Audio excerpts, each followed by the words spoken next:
continuación presentaré un video en el cual se explicará los sistemas transientes que ocurren en transferencia de calor, en donde existe una dependencia por parte de la temperatura respecto a la posición y el tiempo. Lo primero es realizar un balance de energía, que para este caso será una pared semi-infinita, y para hacer más general el análisis consideraremos la existencia de generación por parte de ella. Una vez realizado el balance, obtenemos la expresión que se muestra en rojo y que corresponde a la ecuación gobernante para sistemas transientes. Es necesario mencionar que para la explicación posterior no se considerará la generación y por lo tanto se eliminará este término.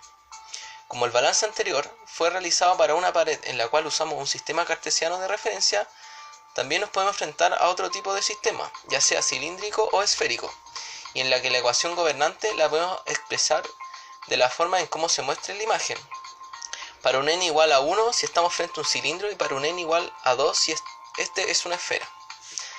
Además, es útil usar el cambio de variable θ igual a la temperatura que buscamos menos una temperatura de referencia, que en este caso la denotamos por T1, que generalmente es la temperatura que inicialmente tiene el sistema en estudio. Para resolver la ecuación gobernante que se obtiene del balance de energía existen dos maneras analíticas de resolverlo. La primera es mediante separación de variables y en la cual presenta dos casos. Uno si las condiciones de borde son homogéneas y otro para cuando las condiciones de borde no son homogéneas. El segundo método es mediante la transformada de Laplace, en la cual el sistema se ve perturbado ya sea por una temperatura o también por un flujo de calor. Analizando el primer método, para el caso de condiciones de borde homogéneas, se presenta el siguiente desarrollo. Para obtener finalmente la temperatura que tendrá el sistema en función de la posición y el tiempo, y que en la imagen se puede apreciar que inicialmente existe un perfil de temperatura que a medida que el tiempo tienda al infinito, este deberá estabilizarse hasta alcanzar el estado estacionario.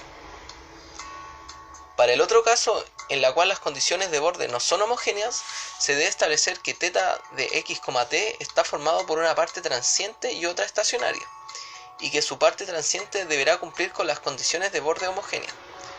Con esto resolveremos la ecuación y obtendremos la expresión de temperatura en rojo que se muestra en la parte inferior de la imagen. Esto quiere decir que la temperatura tendrá un comportamiento variable, pero a medida que pasa el tiempo este tendrá un perfil lineal. El otro método utilizado es mediante la transformada de Laplace. Es necesario recordar tres transformaciones útiles: la transformada de una constante, la de una primera y una segunda derivada. Es importante señalar que la variable a transformar corresponde al tiempo.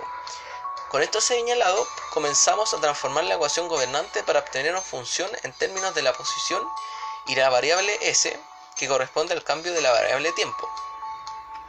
Pasando al análisis, se tiene el primer caso en el cual tenemos un sistema que se ve perturbado por una temperatura. Lo primero es plantear las condiciones de borde como se muestran aquí, para luego resolver la ecuación y así obtener una función, la cual se realizará la transformación inversa para conseguir el perfil de temperatura como se muestra en rojo en la parte inferior. Para el otro caso se tiene que la perturbación del sistema es mediante un flujo de calor, por lo tanto se considerará este flujo en la condición de borde del problema.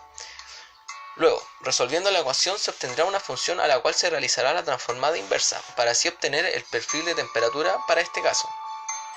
Notar que para ambos perfiles de temperatura aparece una función de error complementario, la cual tiene el siguiente comportamiento, como se muestra en la gráfica, y que es necesario saberlo, ya que si queremos obtener flujo de calor en algún punto debemos conocer cómo es la función de error.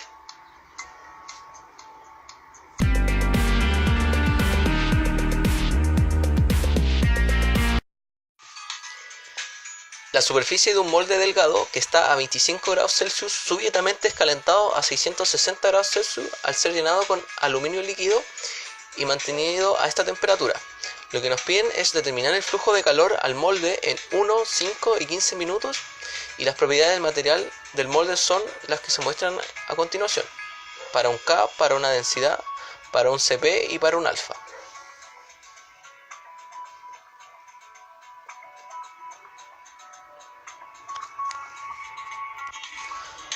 Pasando al desarrollo del problema, lo primero es establecer cuáles son los datos que se tienen en consideración. Tenemos que una temperatura de 25 grados Celsius y una temperatura de perturbación de 660 grados Celsius.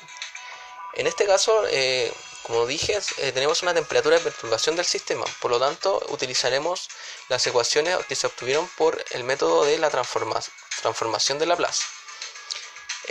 La ecuación gobernante corresponde a la siguiente, y para determinar el flujo de calor es necesario derivar sacar la derivada de la temperatura. La función de error complementario fue definida anteriormente, por lo tanto, derivando esa expresión respecto a x, se obtiene la siguiente expresión. Por lo tanto, es necesario pasar al siguiente paso, que corresponde a evaluar.